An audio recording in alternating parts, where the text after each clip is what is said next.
Le sujet d'actualité et les plateformes pour en parler sont pris d'assaut en Côte d'Ivoire. L'immigration clandestine a une fois de plus réuni autour d'un colloque à Abidjan autorités politiques, ONG, sociétés civiles, dignitaires religieux et anciens candidats à l'immigration. Et il s'est agi au cours de cette rencontre d'aborder le phénomène de l'immigration clandestine, en faire le diagnostic et proposer des solutions. L'objectif visé, c'est d'une part de ne pas laisser uniquement, je dirais, les réalités tristes des politiques migratoires ou des flux migratoires à nos politiques, de aussi nous s'approprier de notre destin, de nos solutions et de proposer des solutions pragmatiques en accompagnant l'État, en accompagnant aussi l'administration publique sur des réflexions de politiques migratoires et des solutions pragmatiques pour résorber un petit peu cette idée que l'Europe c'est l'Eldorado et faire des propositions en tant que partenaire privé ou tous les acteurs de bonne volonté. La traversée du désert tue également.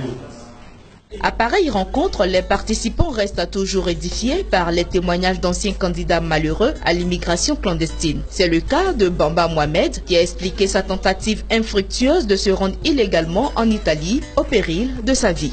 J'ai vécu une multitude difficultés qui sont liées à les braquages, les abandons sur le désert durant un certain nombre de jours, je dirais bien 21 jours que j'en ai vécu et d'autres sont tombés malades.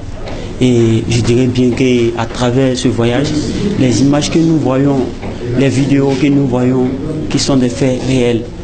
Le colloque a également permis de situer les responsabilités. Elles sont diverses et partagées aussi bien par les candidats à l'immigration que par l'ensemble de la société civile. Les communautés religieuses fortement représentées à cette rencontre ont pris l'engagement de sensibiliser à leur niveau sur les risques liés à ce phénomène. Et nous savons que nous perdons beaucoup de nos bras valides dans les océans, au Sahel et dans bien d'autres endroits pour aller à la recherche d'un mieux-être. Nous avons la conviction que nous avons les ressources nécessaires pour immobiliser nos jeunes et leur donner de l'espoir au lieu qu'ils soient dans une position de se diaboliser et de souffrir en pâture à toutes sortes d'aventures. Pour les religieux qui occupent 85% de la scène ivoirienne au niveau de la population, parler de jeunesse d'immigration clandestine, nous supposons certainement qu'il y a forcément des chrétiens.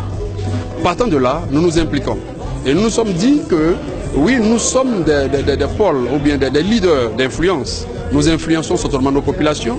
Nous sommes écoutés en longueur de journée, tous les cultes ou hebdomadaires par des milliers de personnes. Nous sommes sur les réseaux sociaux et donc nos voix sont prépondérantes. Ce colloque sur l'immigration clandestine a été organisé par le cabinet international PKD World, spécialisé en conseil juridique. Le cabinet PKD entend perpétuer ce genre de colloque hors des frontières ivoiriennes.